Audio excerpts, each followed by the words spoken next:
네, 안녕하세요. 고려대 안암병원 이비인후과의 임기정 교수입니다. 제가 오늘은 메니에르병 그리고 그 초기로 생각되는 급성 저음역 난청에 대해서 좀 환자분들을 대상으로 말씀을 좀 드리고자 합니다.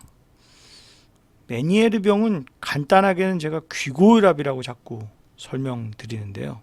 즉 우리가 소리를 듣는 이 달팽이관, 네, 고혈압, 압력이 증가하고 수종이 생겨서 부풀어 올라 가지고 생기는 그런 병이라고 말씀을 드릴 수가 있겠습니다. 그래서 메니에르 병은 처음에는 귀가 먹먹한 느낌, 이충만감이 들고요. 그리고 동반되는 청력 감소, 특히 이제 저음역에서 많이 생기죠. 그리고 관련된 이명, 귀울림이 같이 생기고, 그리고 특징적인 뱅글뱅글 도는 어지럼을 특징으로 하는 네이즈란을 얘기합니다. 특히 이 뱅글뱅글 도는 이 어지럼은 예고 없이 아무 때나 어떤 장소에서도 갑자기 생기는 거거든요. 달팽이관이 빵 터질 때 생기기 때문에 뭐 지하철에서 넘어진다든지 계단에서 쓰러진다든지 하기 때문에 그런 큰 낙상 사고와 연관될 수가 있기 때문에 환자는 굉장히 공포심을 갖게 되는 것이죠. 그리고 그것도 아까 말씀드린 대로의 그 이충만감이 오면서 또 청력이 떨어지고 그리고 관련된 이명이 생기면서 어지럼이 생기는 그런 순차적인 양상을 가지고 있습니다.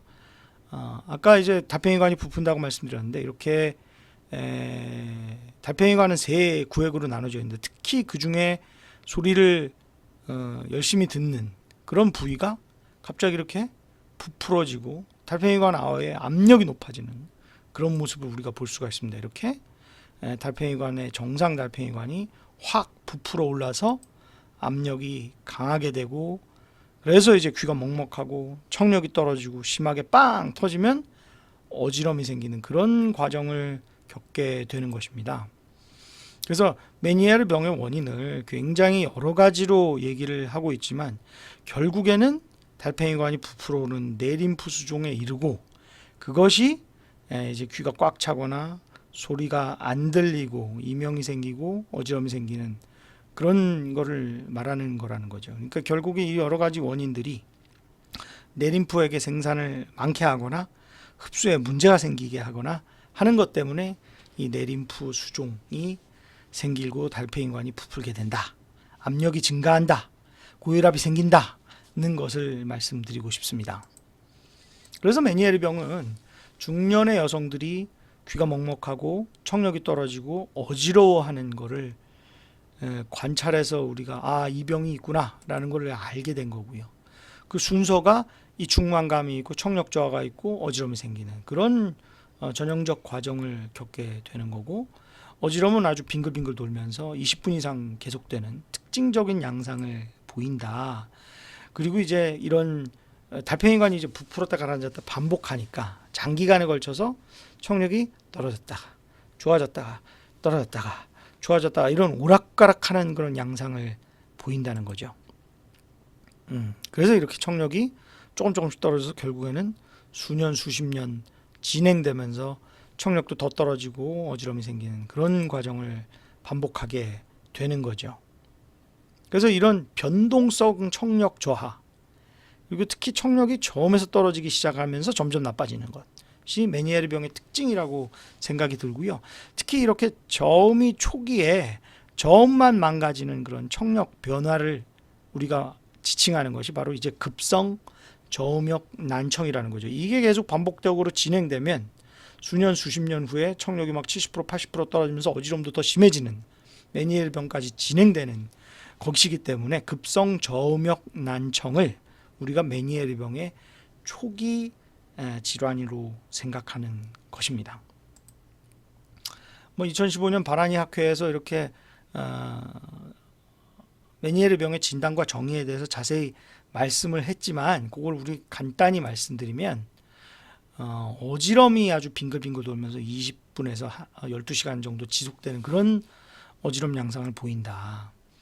특히 청력은 저음에서 먼저 떨어지고 그런 것들이 이제 청력 검사로 증명돼야 하는데 그것이 이제 2kg 이하 저음에서 한 30dB 이상 저하되는 걸 우리가 보고 알 수가 있는 거죠. 그리고 그런 것들이 달팽이관이 부푸는 증상과 함께 이렇게 귀가 멍멍한 이충만감이 생기고 청력이 더 저하되는데 그게 이제 저음에서 많이 저하되면서 관련된 이명, 귀울림이 생기고 그리고 특징적인 20분 이상의 어지럼이 생긴다는 것이죠. 그러고 이런 것들이 장기간에 걸쳐서 떨어졌다 좋아졌다 하는 그런 오락가락한 플럭츄레이션, 변동성을 보이게 된다는 것입니다. 그리고 어지럼 검사를 해보면 당연히 그쪽의 어지럼 기능이 떨어지겠죠. 그리고 아까 귀고혈압이라고 말씀드렸잖아요. 그래서 탈수를 시키거나 식이 조정을 해가지고 이 소금기, 나트륨 이런 인공적인 용질을 많이 빼주면 그러면 이제 증상이 좋아지고 청력도 좋아지는 것을 우리가 관찰할 수가 있고요. 달팽이관 와우의 압력을 재보는 에코지라는 걸 해보면 그럼 이렇게 높아져 있는 것을 우리가 관찰할 수가 있습니다. 예를 들어서 이제 이런 여자 62세를 볼까요? 그러면 이제 귀가 먹먹하고 심한 어지럼이 이제 나타났다고 하시는데 잘 물어보니까 역시 중년 때부터 귀가 먹먹하고 청력 저하가 자꾸 반복된다는 거죠. 그리고 어지럼도 생기고요. 어지럼이 이제 20분 이상 지속되면서 구토가 생기고 구역감이 생기는 그런 환자분이었습니다. 그런 환자분들을 이제 청력 검사를 해보니까 시간에 따라서 이제 청력이 떨어졌다가 좋아졌다가 떨어졌다가 좋아졌다가 이제 이런 변동성의 청력을 보이고 그리고 에코지라는 와우 달팽이가 압력을 재보니까 또 높게 나오고요. 그리고 어지럼 기능은 그쪽이 좀 떨어지고 그래서 치료를 어떻게 해야 될까요? 네, 음식 조절을 하면서 우리가 가장 많이 쓰는 다이클로지드라는 이제 이뇨제 10원짜리 이제 소금기, 물기, 나트륨 빼는 소변이 많아지는 그런 이뇨제를 드신다. 소변이 많아지기 때문에 주로 아침에 드시는 게 좋겠죠. 그리고 이제 이소바이드 같은 먹는 맛없는 이뇨제도 우리가 심한 분들한테서는 추가적으로 쓸 수가 있고요. 그리고 어지럼 약을 이제 센 거, 비상약, 약한 거를 좀 가지고 어지럼의 증상에 따라서 조절하는 그런 지혜가 있어야 될 것 같고요. 청력이 갑자기 확 떨어지는 경우가 생깁니다. 그래서 그런 경우는 청력을 바로 돌려야 되거든요. 그래서 메니에르 병에 관련된 이런 돌발성 난청이 나타날 때는 스테로이드라는 강력한 항염 제제를 단기간에 걸쳐서 섭취해 복용함으로써 우리가 청력 회복을 꾀하게 된다는 것을 기억하고 계시면 되겠습니다. 사실은 메니에르 병이 그런 이 소금, 설탕, 인공 용질 때문에 많이 생기는 거기 때문에 이런 메이오 클리닉에서도 좀 소금을 덜 먹는 다이어트, 저염 시기를 해야 된다는 것을 굉장히 강조하고 있고요.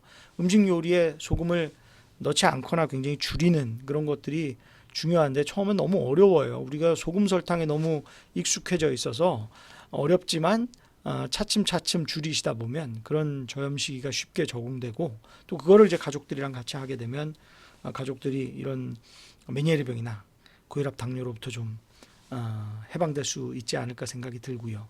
그리고 이제 나트륨을 많이 빼기 위한 포타슘이 같이 많이 함유된 음식을 같이 먹는 게 도움이 되는데 바나나, 버섯, 아보카도, 그다음에 시금치 같은 그런 포타슘 많이 함유된 음식들을 같이 먹는 게 도움이 될 것 같습니다. 참 나트륨, 소금 조절하기가 어려운 게 하루에 WHO의 권장사항이 소금 티스푼 하나, 당분은 뭐 50g 넘지 말라 하는 것이지 않습니까? 근데 뭐 소금도 많이 먹게 되지만 또 캔콜라 한 병, 2병 먹으면 하루 당분 다 먹게 되는 거거든요. 그러니까 참 이런 짠 거 단 거 조절하기가 참 어렵다는 것이죠. 그리고 이제 물은 충분히 드시기를 우리가 권하죠. 그러니까 물 많이 드시고 바나나 많이 드세요. 이렇게 좀 말씀드리고 소금 설탕 많이 줄이세요. 특히 이제 국물 같은 거 떠드시지 마세요. 라고 이제 많이 말씀을 드립니다. 참 정말 이거저거 다 먹지 말라 하시니 뭐 먹을 게 없습니다. 하지만 어쩝니까? 이런 이제 유명한 What the Health라는 그 영화에서도 다큐멘터리 영화에서도 그 가공된 이 육류, 조미된 그런 음식의 위험성을 말하고 가급적이면 야채, 채소 위주의 식사가 얼마나 좋은가, 그리고 그런 것들을 하기 위해서 얼마나 우리가 환경을 보존하고 플라스틱 같은 것도 좀 막고 여러 식이 조정을 해야 되는가에 대한 것들을 강조하고 있습니다. 특히 이런 여러 가지 뭐 우유나 음료수 같은 것들에도 굉장한 이 많은 당과 합성 착향료들이 우리 들어있는 걸 알 수가 있고, 더군다나 이제 오렌지 주스나 이런 여러 가지 음료수들 만들 때 설탕이나 이런 것들이 굉장히 많이 들어가고 합성 착향료, 색소, 그리고 여러 식품 첨가물들이 많이 들어간다는 걸 여러분들이 꼭 아셔야 되겠습니다.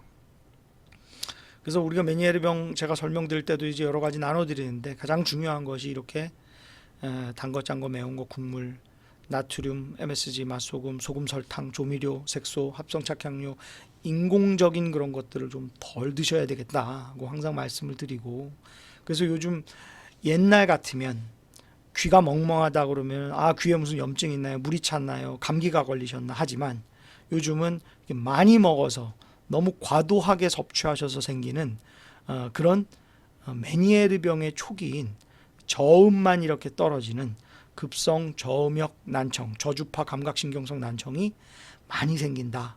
그거는 메니에르병의 초기 증상이다 라는 걸 꼭 말씀을 드리고 싶습니다.